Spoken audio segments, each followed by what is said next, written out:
Well, today I'm down on the beach. I'm going to be trying out a fly which is new for me, but has been around a long time. That's the Borden Special, and it was invented by the man who founded hairline dubbing, and it's intended as a freshwater fly, specifically tied for cutthroat. But I hear that it will work in saltwater as well, so I'm going to give it a shot, and hopefully we'll see a fish or two.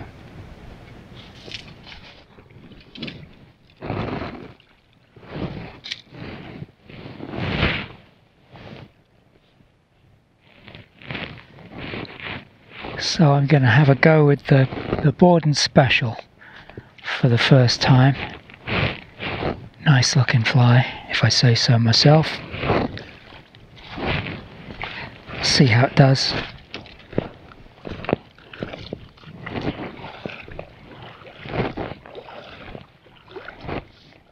So conditions are quite good. The water is clear and there's not much weed. I have not seen any fish yet, except for schools of really tiny ones flipping on the surface, but there doesn't seem to be anything, actively feeding on them. So don't know if we're going to find any fish today.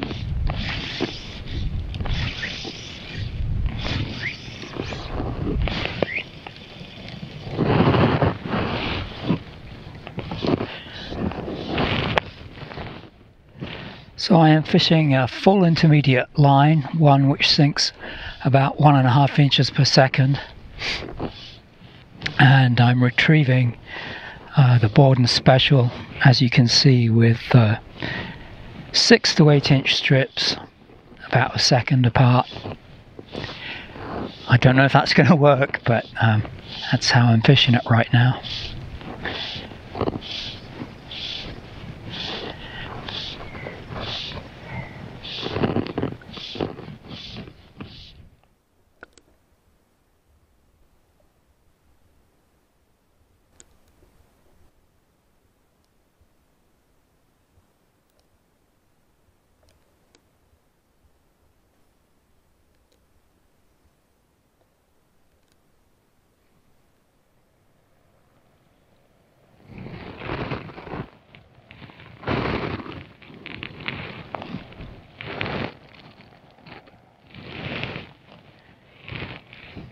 And that's how it looks when it's wet down. Kind of like a shrimp. Nice looking thing.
Yeah.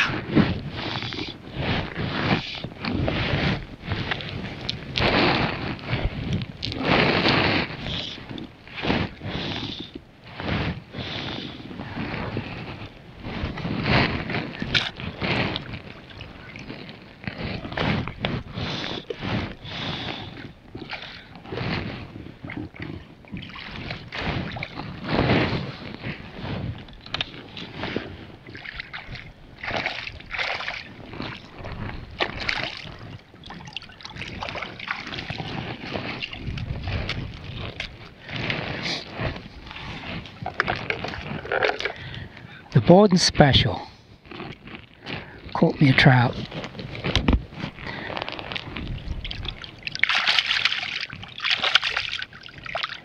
I'm just going to let him calm down a bit.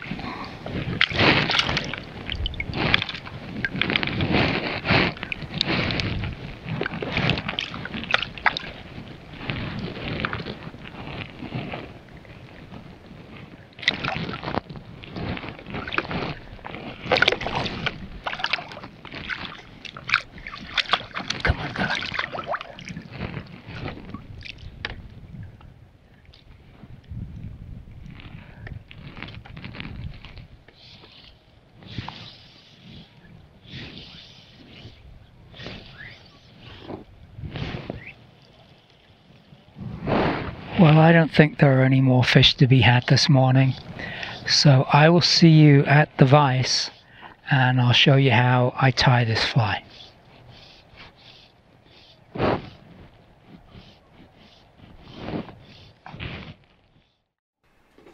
So here's my take on the Borden Special, and right here, this is the fly I was fishing in the video. It actually stood up very well to several hours of casting into the salt, so it's a pretty durable pattern.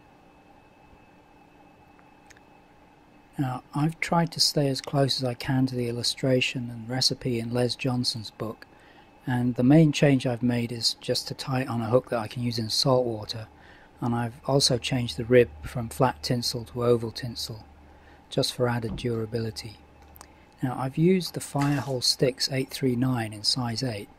It's described as a streamer hook, but it has an extra wide gape, which to me gives it more of the proportions of a classic wet fly hook, and I think that suits the pattern well. Beyond that, it's made of heavy wire, so it gets down in the water, and it has a black nickel finish, so it's corrosion resistant. So I'll just get one in the vise, and as you can see, it comes barbless. I'm using a pink thread in an 8/0 equivalent, and this is Danville's. And I'll start my thread behind the eye and then quickly just take it down to where the barb would be.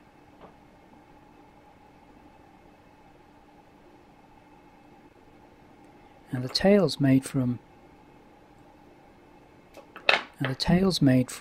saddle hackle fibers. One's a UV hot pink and the other one's yellow. So I'm just using strung Chinese saddle hackle, and I'm looking for soft webby fibers near the base of the feathers. I'm going to align the tips of the fibers and just pull them away. And I'll lay that down on my bench. Then I'll do the same with the yellow. And I've got quite a generous amount of fibers. So I'll just mix them together by rolling them between finger and thumb, and I want the length to be about the same as the hook shank. I'm going to position these where I want them and then just hold them in place with a couple of thread turns.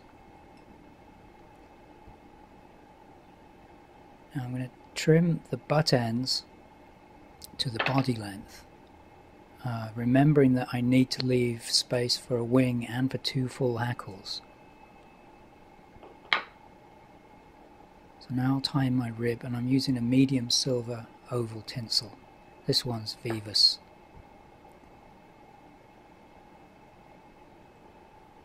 And I'll keep the tag end of my tinsel the same length as those tail fibers, and then tie that into position on my side.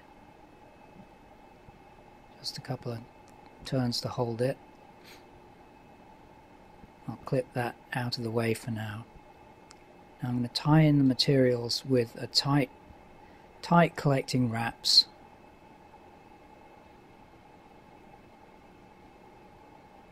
And then I'll come back down with my thread to the base of the tail.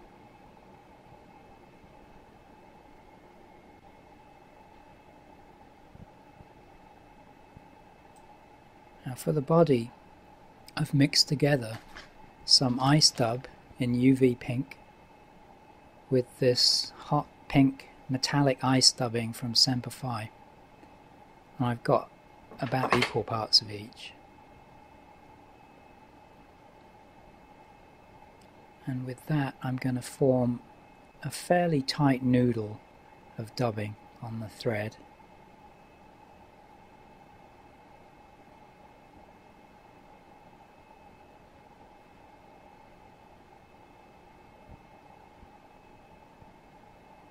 And I'll just tighten it up as I go, as I apply it to the body.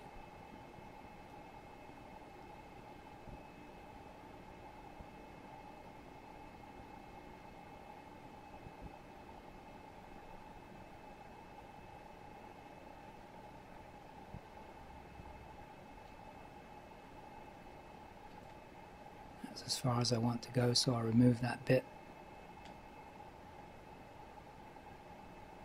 Just stroke it back and tie it in. Now I'll take my oval tinsel and make 4 turns. Trying to keep them even. Can't see your side, but do our best. And then on the 5th turn, as I'm coming to that 5th turn, I'll tie it off.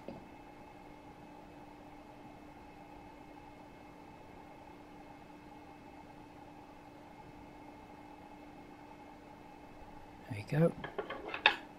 And trim that away with some old scissors. And I'll just flatten that cut end. Tidy up. Now that's ready for the wing.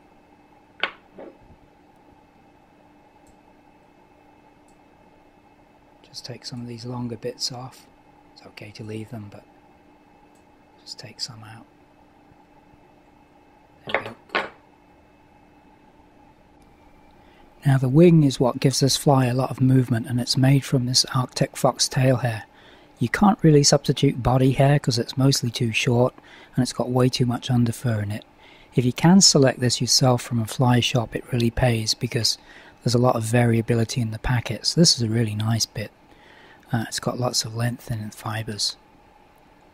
So I'm going to take a hunk which is about half a pencil width in thickness. And I'm going to take some time to pull out all that underfur and also get rid of some of the longer guard hairs.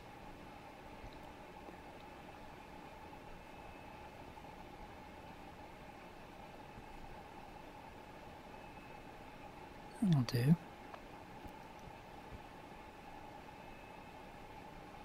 I'll just trim those butts. Now I'm looking for this to be about half the length of the tail. Around there. I'm going to tie it down with a pinch wrap and then another couple of wraps. And I'm going to trim off the waist with an angled cut.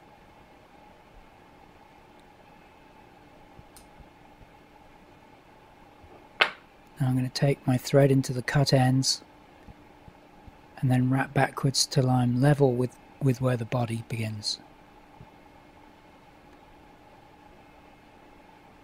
And now I'm going to take my pink thread all the way back to the eye. I'm going to change to a black thread. This is Uni 8/0, and I'll start that black thread just as I normally would, but holding the pink thread in my left hand along with the waist piece of the black.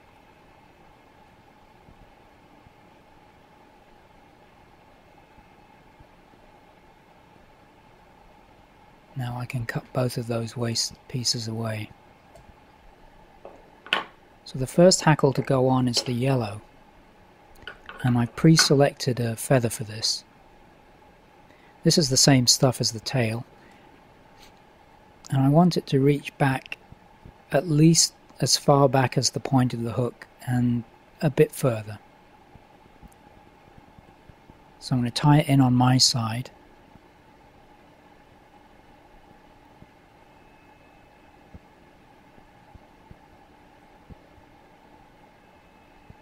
So I'm folding that stem back and tying that down to lock in the feather. Get rid of that. I'm aiming for 4 turns for this yellow hackle.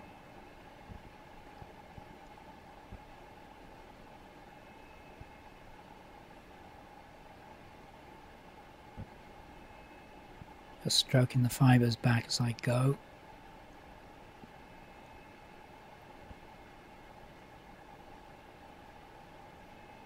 That's 4.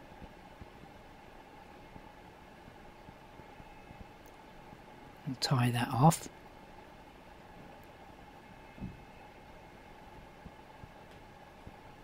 And fold everything back.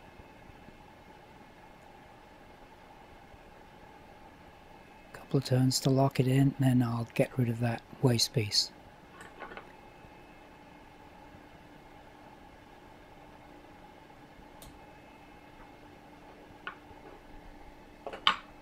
So the pink hackle I've selected has got just slightly longer fibres than the yellow. And I'm going to tie it in exactly the same way. Directly in front of the yellow.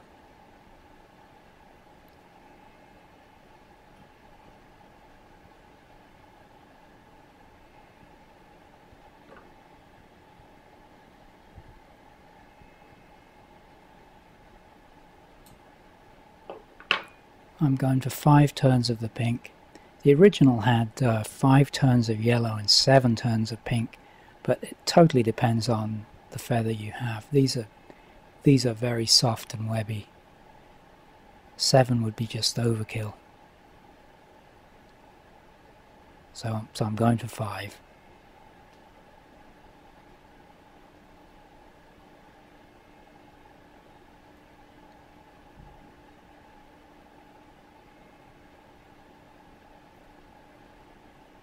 Okay.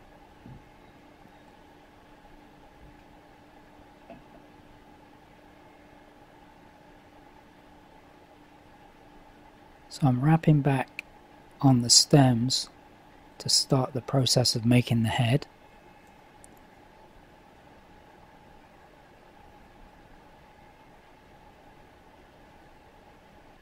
Get rid of that waste piece. And I'll just cover that last bit of pink. And now I'm ready for a whip finish.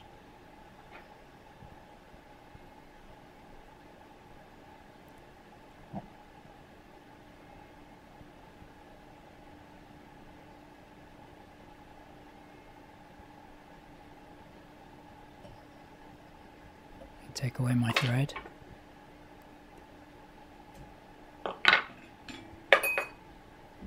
That looks not too bad.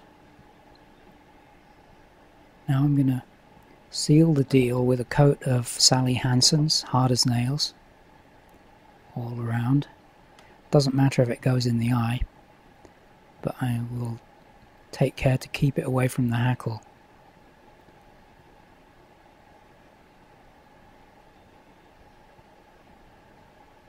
I'll just clear out the eye with a spare feather tip. And there we are. So I do hope you enjoyed the video, and thank you very much for watching.